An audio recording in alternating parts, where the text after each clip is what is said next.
All right, so let's begin. That's the topic for today. We're going to talk about AI-driven cybersecurity, but hopefully without the noise of AI. And we know we have a mix of seniority in the audience, so I'm going to try to start from EC to CISO. We'll see how it goes. But of course, if you want to deep dive any topic later on, we have a networking setup later, and we can catch up, talk about tooling, and go as deep as you want. So a little bit about me. I'm Gerardo. I'm a CISO, or Chief Information Security Officer, or the guy who gets the blame if security goes wrong or if there is a data breach in the company. I'm the founder of this community of Barcelona CyberSec. I used to work as a security researcher for Anthropic a year ago, not for cloud, but for computer use. So I've done a lot of work around AI agent security, and it was pretty cool. Still a lot to improve, by the way, so be careful with the agents. And I also have a company called Cybermassive.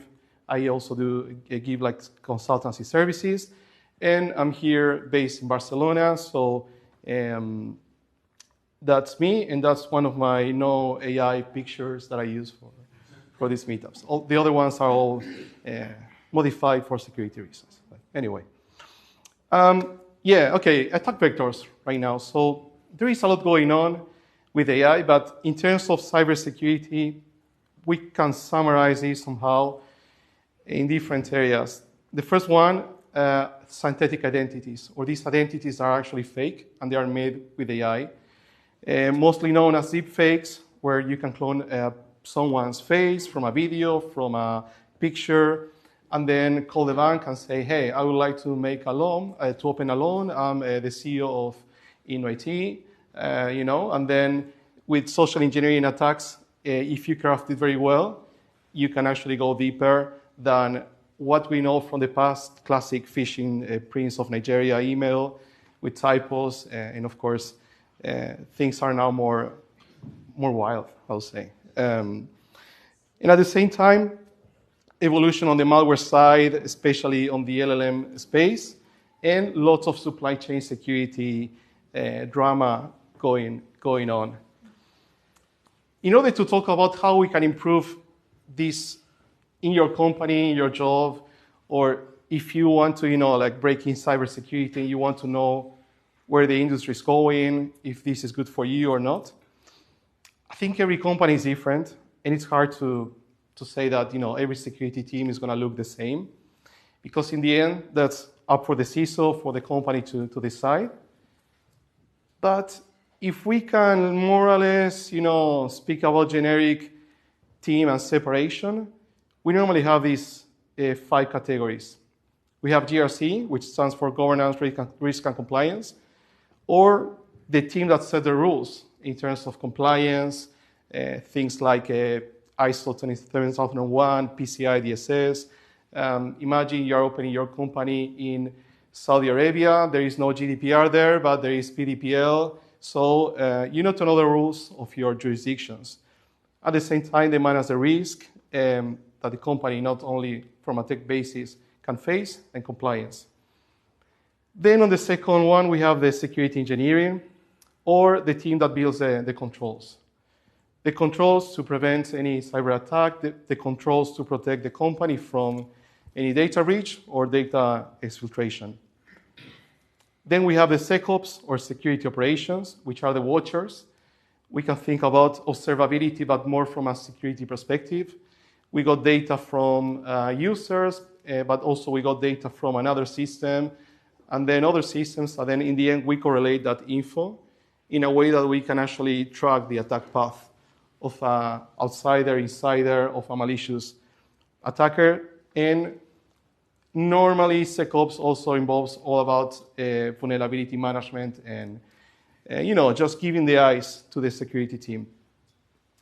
And then we have offensive security, or OffSec, the breakers. Think about the penetration testing or the ethical hackers, the people that we pay to mimic the real world attacks.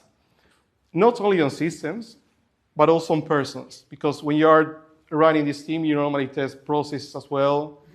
You are trying to break your applications. You are trying to break in, to hack, to exfiltrate data. but you're testing defenses from process and people perspective as well. And then we have IT security, which is normally seen as like security for devices, laptops, endpoints, and also the infrastructure in terms of identity in the organization. If this sounds too boring, I hope you like this slide because it's more Lord of the Rings style. I hope you like Lord of the Rings, by the way, or Game of Thrones, but you have the castle there, right? Think about the castle like as a company.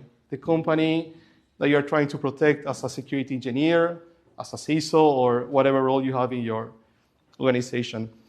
We can think about GRC, the rules, as like the main tower where you actually know about the rules from other castles or other lands, and you know how to interact and what to expect in order to stay out of trouble. Then the security engineering is going to be the team actually protecting the castle from attacks, from the orcs, I don't know, from the evil guys, from the other people like coming from different kingdoms. And then the security operations is like, the watcher, like the guy that is, the person that is like there at the tower, at the watchtower, always keeping an eye to see if there is someone coming to break in. And then IT security, you can think about the people actually providing the weapons, like the tools, everything that you need, the castle needs to actually run. And then if you look down here on the bottom left side, we have offensive security. And these are the guys actually testing if the castle is safe enough from attacks.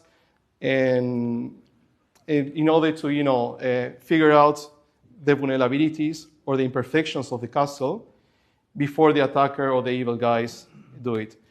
And then on the red boxes, we have, on the bottom right side, we have the outsider threats.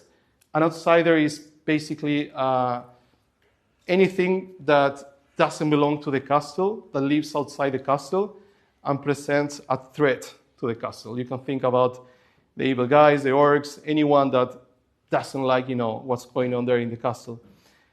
And what are they trying to do? They are trying to exploit the vulnerabilities or the cracks in the walls. You have the vulnerability box here. It's basically the imperfections that the castle will have. And then we have another nice term, which is called insider threats. An insider is someone or something that belongs to the castle that intentionally or unintentionally puts the castle in danger. You can think about, speaking about the corporate world, maybe an employee that is not happy, and then they want to leak data because maybe they got a message on LinkedIn saying, yeah, I'm going to give you $50K if you send me all this data to you, which happens a lot. Or the person who opened the malware by mistake that, free voucher, holiday, click now, be fast, and you will think, oh, wow, this is how this can happen. And the reality is that all these scenarios where phishing is involved, it's not because people are not prepared sometimes, but it's also about the state of mind.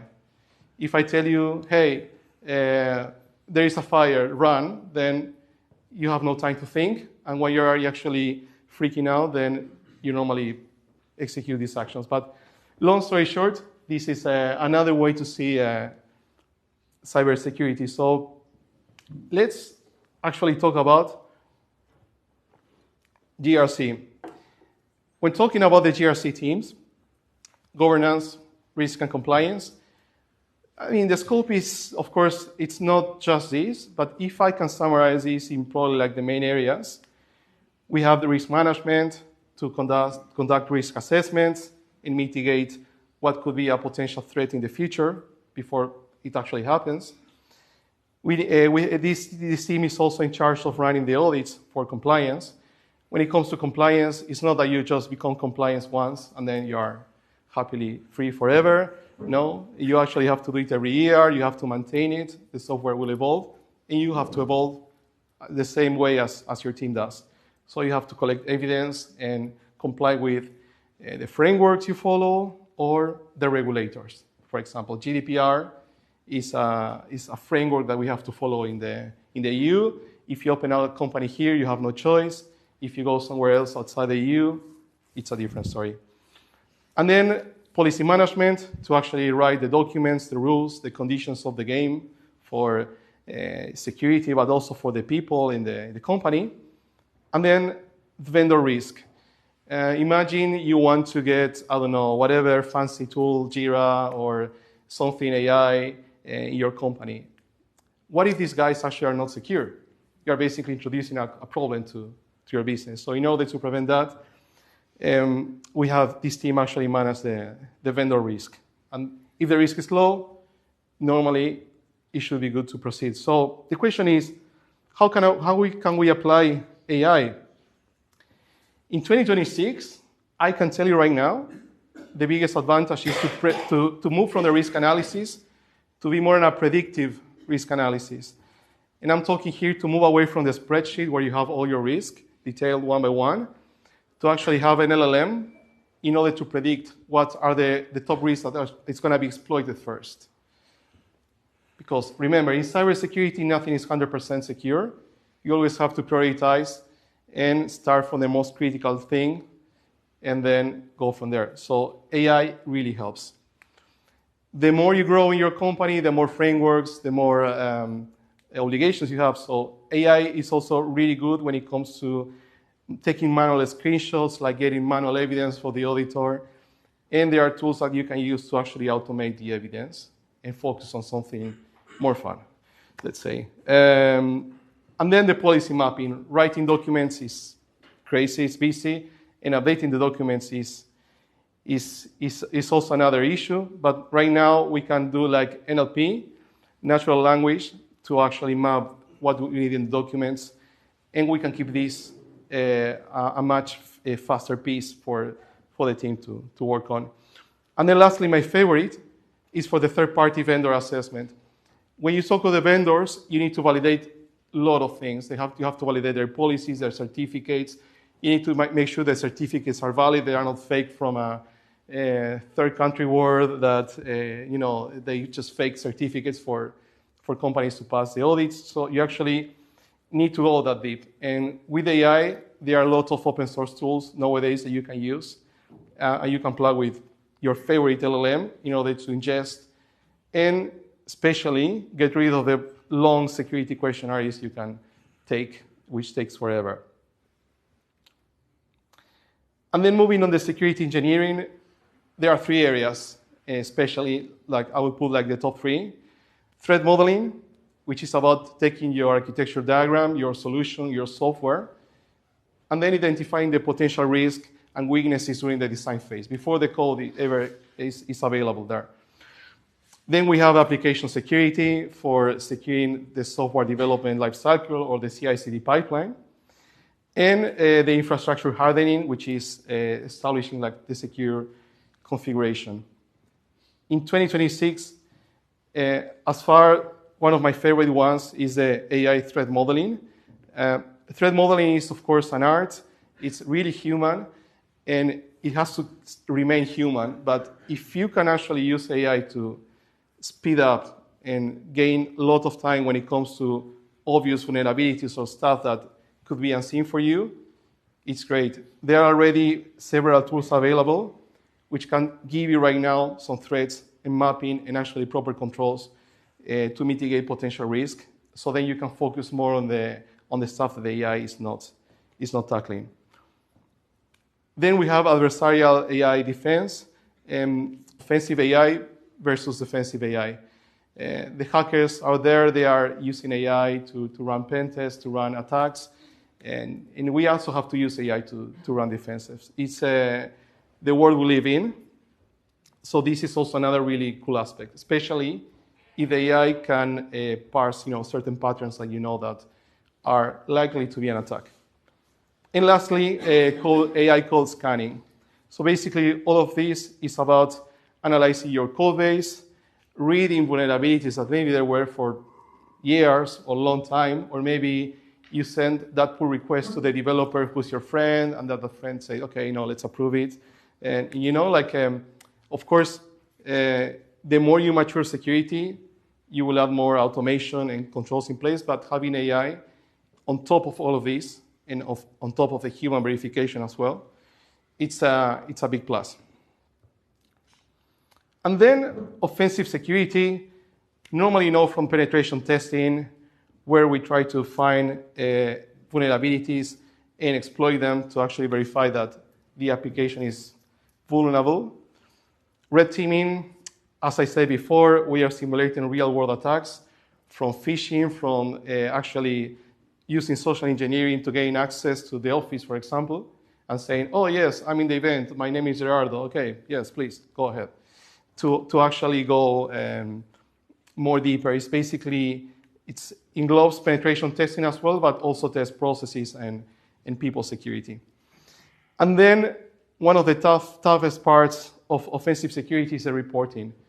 Imagine you run your favorite, I don't know, Kali Linux penetration testing tools, and at the end of the day, you need to produce a pen testing report. You have a lot of data, you have a lot of reports, you need to cross that information and give value to the customer.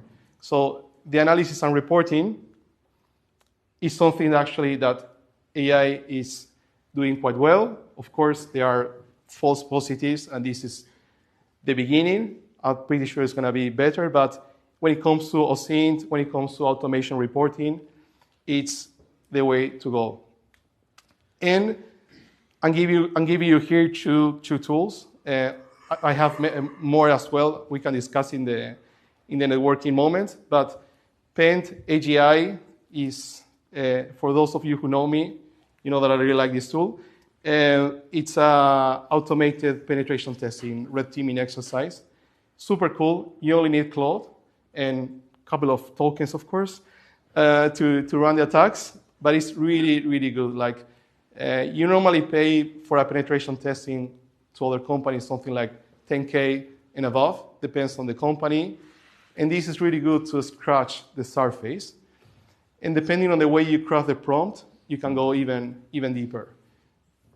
Do you still need human or like a human to interact? Of course. And if you're a penetration tester, this is going to be your favorite tool, because the knowledge you have as a person plus Pent actually, for example, is a big plus.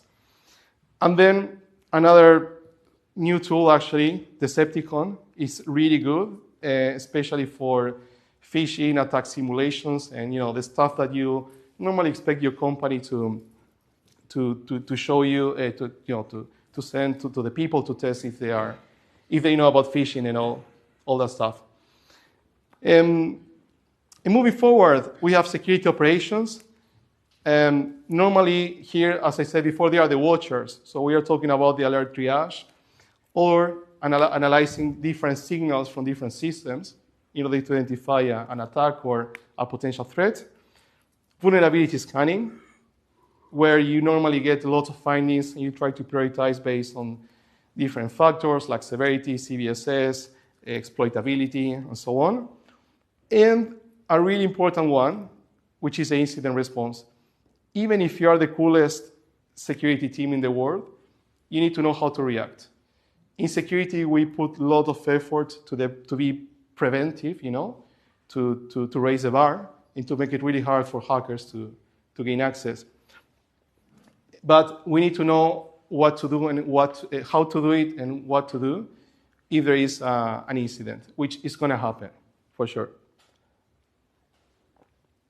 In the AI-driven way, which I'm going to leave later for Rui to speak, but basically it's the AI-powered SOC, where we can use all these signals that we have already and use some AI to find certain patterns that we know that they are likely to be an attack.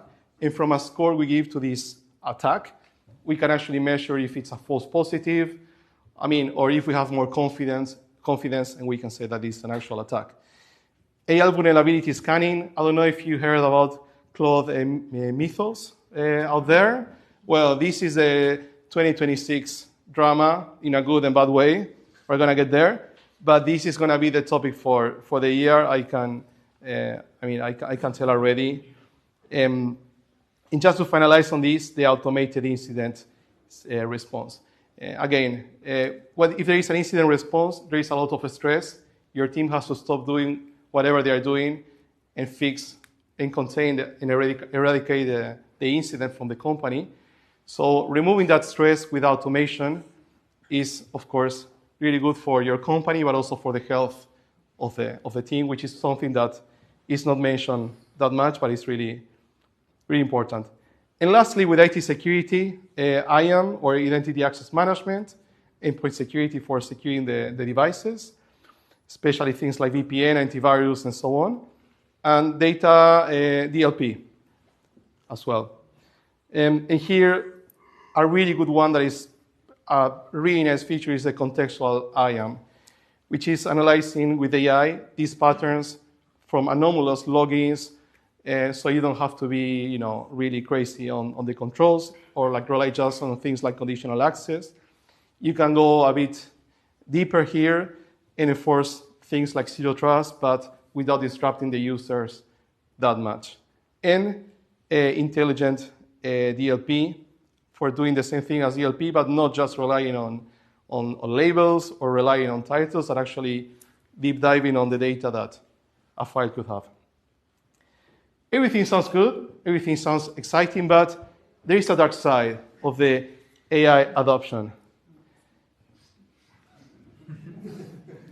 We see these tools, we see Claude Mythos, we see Pentashi, for example. We see like lots of things, and we're like, wow, we're going to lose our jobs. Yes. Now, not yet, but at least, there is a risk. There is an advantage because you have an advantage over other security teams, over old-fashioned attackers, but you need to know how to deal with that.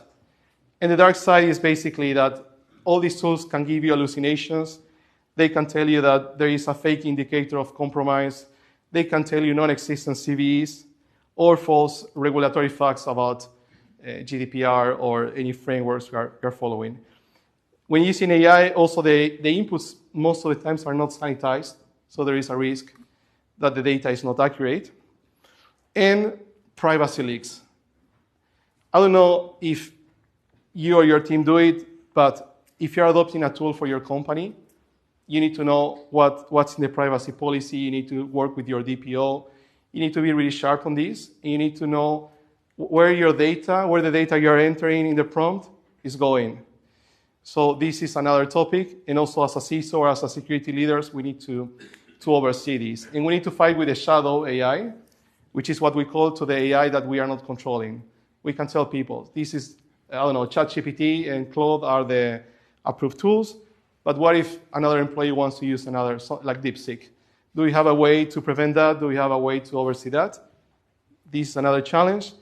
And one that is actually not related only to security, but is the over-reliance on AI. We are falling in love with these tools. We are happy with the results, but we don't apply the human factor, so sometimes that could cause disruption.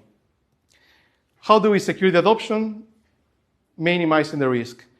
Set the rules. If you're a leader, if you are the person in charge of security, or if you are a security enthusiast, make sure that you have an AI acceptable use policy. This is not about punishing people. It's about educating. It's about building something together and just raising awareness for common sense. Keep it private. If you can run an LLM private, amazing. If you need a third party, if you need Claude, if you need whatever, just spend some time, make your analysis. Don't do it once. Keep it ongoing because they evolve, so the threats evolve as well. Stop the leaks. Invest time on DLP.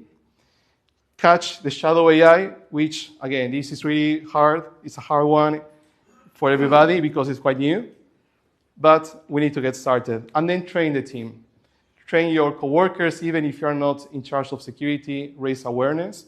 And of course, if we do it together, it's going to be much easier than just one person pushing for these things. Because in the 2026 era, if you really want to join security, you can expect this, guys. It's super fun. But it's really stressful as well. So we need to find the balance. We know these tools. We know there is a risk. So for those of you who are leaders, who are CISOs, who are actually, going along with the security team, please adopt a framework. sit down, invest at least 15 minutes of your day reading about this tooling, allocate some budget for AI training and for the team to be on top of the things, update the risk registers, especially for the vendors, for third parties, for AI. Avoid the no as a service, like, no, I don't have time. No, no, no. It's tempting, I know, but you have to do it. And stay curious, because every day, at least in our Telegram group, we wake up, we see a lot of new stuff, and we get overwhelmed, which is good and bad. I mean, we try to remove the noise, we try to keep up with the new things, but also we try to promote responsible use. And just to close on this one, key takeaways from 2026, use LLMs for vulnerability discovery and remediation before the attackers do it. Prepare to respond to more incidents. Evolve your security program to be AI ready. We cannot outwork machine speed threats. This is going super fast, so we cannot fix everything, but at least we can reprioritize, automate, and prepare for the burnout. Book your holidays, hire more people, push for that headcount in your team. Just for a closing quote here, AI won't replace security professionals, so if you are starting in security, nothing to worry about, at least for now. But security professionals who use AI will replace those who don't. If you want to connect with me, you can scan that QR code. I promise it's not phishing, it's all safe. And thank you very much.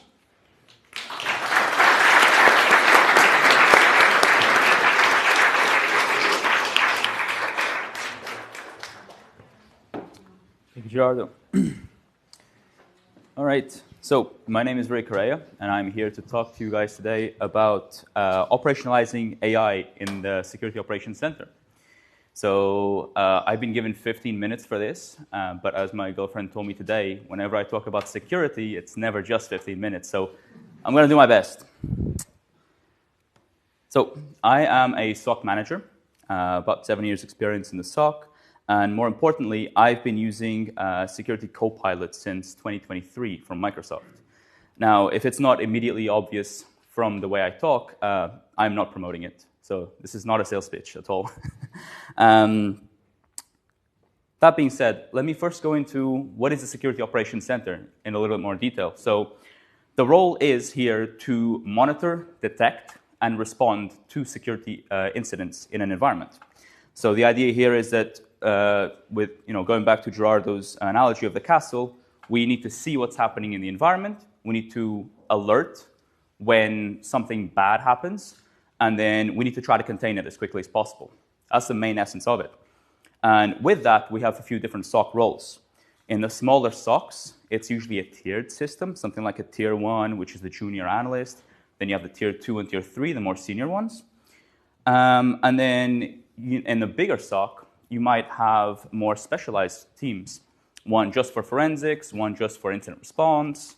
But in general, the tiered SOC analysts have to be kind of a jack of all trades. And then we see, well, how do we put AI into this? How do we make the SOC better using AI? So in the last couple of years, there have been a couple of terms that came up, which is the security for AI. So building AI systems in a secure way, but also AI for security. So in a security environment, a security team, how do we leverage AI to improve our processes? Back in 2023, we had Gen AI entering the SOC. So at an ad hoc basis, SOC team members were using AI, let's say ChatGPT, asking it questions. How do I investigate this kind of alert? How do I deobfuscate this kind of a payload? And then we also had AI-generated summaries for incidents. That was the main sort of advantage there that helped us save time in understanding what actually happened. 2024 onwards, we started seeing Gen AI being integrated into the workflows. So whatever kind of process we did on a daily basis, using Gen AI to speed that up, whether that's generating a report faster that would take 2 hours to do before. And then 2025 onwards, we started hearing about AI agents and agentic AI, agentic SOCs. So these are effectively workflows that are specialized for completing specific tasks. And the objective of all of these is to reduce incident response time, so the mean time to detect, respond, contain these kind of threats, reduce the complexity of the analysis. So where before a tier 1 analyst may have to escalate to tier 2 or tier 3, or tier 2 to a tier 3, now the analyst can just ask AI, hey, how do I do this specific malware analysis thing that I haven't gone and paid sans 10,000 euros for a course to do? How do I get value from this, and how do I quickly get an answer and make a judgment call? Well, AI is there for that. And then improving and automating prediction and prevention of risks. So that's a mouthful. But basically, you have a baseline of the activity that you expect in your environment, in your network. And obviously, you've got trends and data and all that sort of modeling. Well, can we throw AI to look at it, and can it find issues that a human can't? Can it spot trends that could indicate you've got an insider threat in the environment? So 2024, Gen AI summaries come in, and they basically try to tell you the what, why, how, when, and how when it comes to security incidents. You go into your security incident ticket, and you already have a summary that was generated in maybe 2 minutes telling you what's happened so far. You don't have to go and dig in the logs. You don't have to log into multiple portals. It's there. It's ready. This already reduces the response and containment time. Great. If you've worked in a SOC, you might already know that as a tier 1 analyst, I've kind of just described your role. And this was already available in 2024. So how can we enhance on that? If you are a junior analyst and you've got AI doing this for you, well, now we have prompt books. So if you have a run book that tells you, every time you have this specific kind of use case, you have a phishing, you have a malware incident, you have a user account compromise, each time we go and run these 10 queries, we go and do these 5 things, we go and do these 8 checks, well, we can translate that into prompts and have a sequential prompts where we might do, for example, in this scenario that I've got here on the screen, suspicious script analysis. I might take a bit of the script code, input it into the prompt book, and automatically I get 6 steps that the AI tries to do and give me a report at the end and a verdict, and I can now go make my cup of coffee. So pretty good. And so this is where I did a lot of my work, taking the SOC processes and the main run books that we had, converting them into prompt books, and then showing the value where I said, hey, I've got this incident, 2 screens. If I go and run the prompt book and I enter the data I need there, and at the same time I try to investigate to reach the same sort of level of the investigation, how long does it take me to use the prompt book? And what I found was that in general, including loading Microsoft Pages and so on, prompt books were much faster. With this, my team started using them and started jotting down the improvement, the response times, the issues as well, the hallucinations.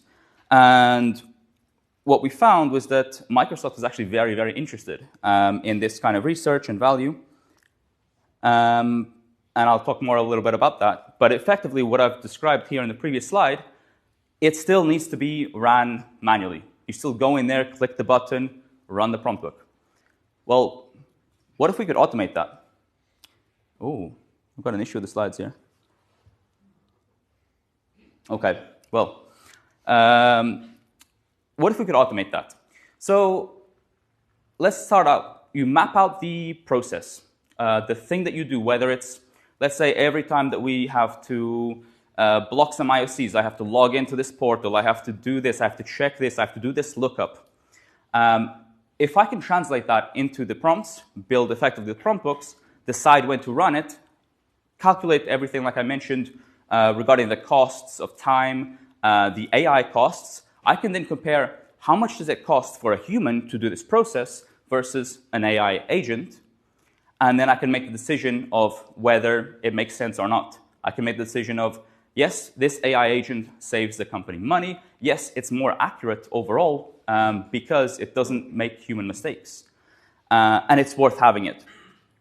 That being said, you still need to consider the human in the loop or on the loop or out of the loop aspect. So in general, you still want to always have a human looking into the output of the AI. You don't want it to be doing random things or, let's say, for example, deleting your entire mailbox, like what happened a few months ago that was on the news. But you still want to have someone at least checking the AI. And the other thing as well is now we have some questions to ask. So how is the data being stored and processed by the AI? What attacks are we opening ourselves up to by using this AI? So it's going to affect our attack surface as well. Now we're vulnerable to prompt injection unless we have the right input sanitization and guardrails in place. And then how do we validate and trust the output? So how do we know that the AI isn't confidently telling us, this is what you need to think about, this is what you need to worry about, and then when you confront it, it tells you, you're absolutely right. You know, I did mess up. So how do we validate these things? So all these questions and the work with the prompt books and everything, Microsoft was very interested in this, and they invited me out to San Francisco for the Security Copilot unveiling. And I got the chance to speak with some lead engineers when it came to Copilot, and we found value in sitting down together, putting down a time for a project, and basically building an AI agent that took one of our most important processes in a SOC and try to automate it as much as possible. So, take a second here. Can someone tell me what's the most common security investigation type in most SOCs? Phishing, exactly. Yeah. And so we came up with phishing as the most time-saving and hopefully valuable kind of workflow to build. The idea here was that the agent would need to be able to analyze any email. It would need to have at least 75% verdict accuracy to start off with. And we wanted to use many different types of emails, some malicious, some benign, to test it to make sure it's really accurate. And then, of course, nobody likes the runtime errors. So we didn't want to have to constantly debug the automation, the agent, go in, change the prompts to make them, tell it, for example, just because Xuan from our office in China doesn't speak with perfect English, it doesn't mean he's trying to scam Sandra in HR. So that was a real case, by the way. And so we wanted it to be autonomous. We wanted it so that when an email comes in and there's an email-related alert, it would trigger the agent. It would then fetch the data, analyze it, spit out an answer of whether it's malicious or not. And then if we found it was really valuable and really accurate, we wanted to consider even potentially taking response and containment actions automatically while notifying somebody, with exceptions in place, of course. But we didn't know how good or how bad it was going to be. But that was the dream. That was the goal. Can we automate phishing investigations in theory? And then if it's something really serious, okay, raise the severity, notify somebody to jump on it quickly. Spoiler alert. We didn't get there. We had to compromise. So working alongside the Security Copilot engineers from Microsoft, first, there were limitations in the runtime costs. It costs a lot of energy, money to run AI, to prompt anything. And what we found was that we could only run between 2 and 3 of these investigations with the agent per hour. Not enough. So then we said, okay, well, in that case, let's run them manually. So it will be up to the analyst to decide, this is a complex-looking investigation. I'll use it this time. Okay, already kind of not great. But the summaries that it was pulling were great. We managed to get the accuracy up to 75%. It would fluctuate a bit. But what we found was that actually we had to rely on more traditional automations more than we expected. So we had to use logic apps. Just like how you can get AI to make an API call and fetch some data, you can get the same result and usually more accurately just from a logic app automation. And so 70% of it ended up being a typical logic app that would fetch the email data based on the network message ID, and it would then take the headers, it would take the body of the email, Copilot would analyze it and say, yes, there's some urgency, there's spelling mistakes, there's these things that look like they could be related to phishing. And then obviously would go and pull the URLs and attachments and the basic stuff, paste that into a ticket, and then at the end have Copilot review everything and based on all those factors, give it a score. Is it likely to be phishing, highly likely, not likely? And then the idea there was, well, now that we have a verdict, let's put some automated response actions. We couldn't get the verdict up high enough to have the response actions in the end. So we settled for notifications. And we settled for, well, now the analysts can have a look into it, see if it looks like phishing based on AI, and then kind of still have to do their own their own investigations. On top of that, it broke a lot.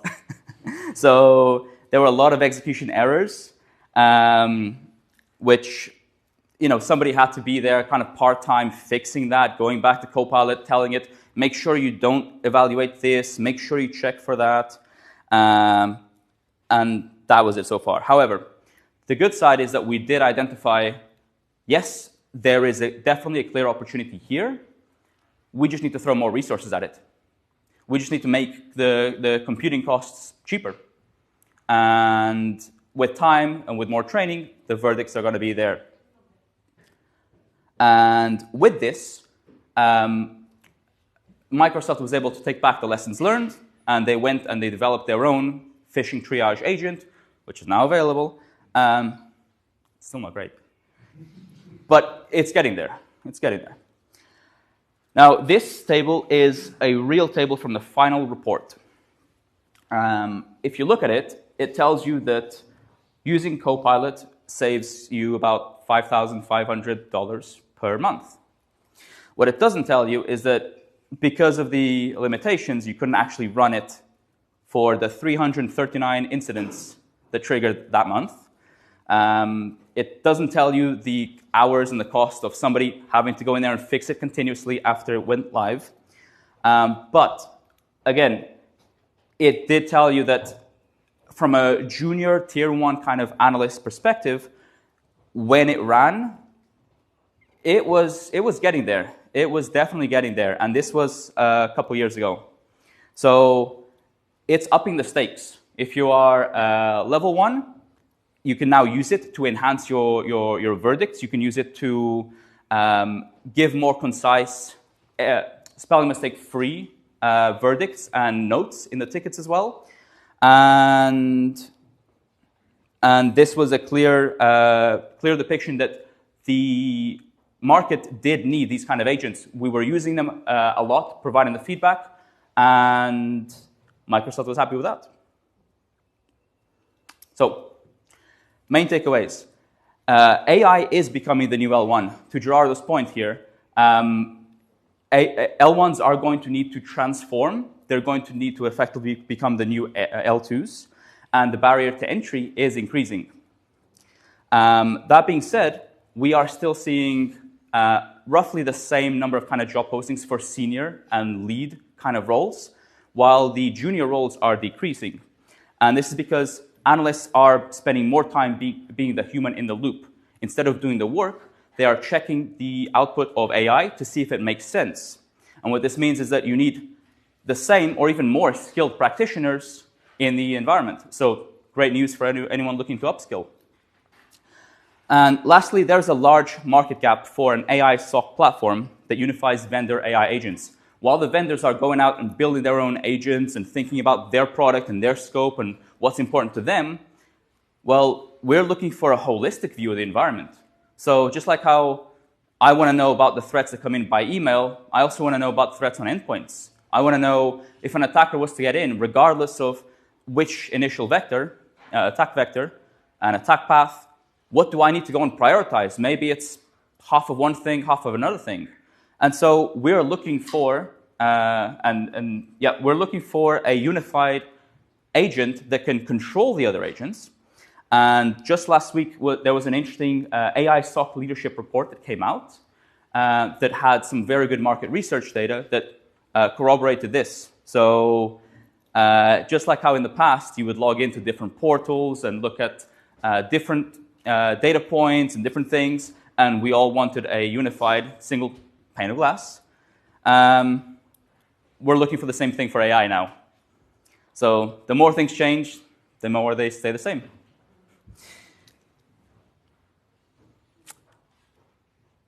And that's it. So I will be near the food, wherever that is. I'll be looking for it. I think it's outside. Yeah. If you guys have any questions or anything, feel free to come to me, and happy to discuss.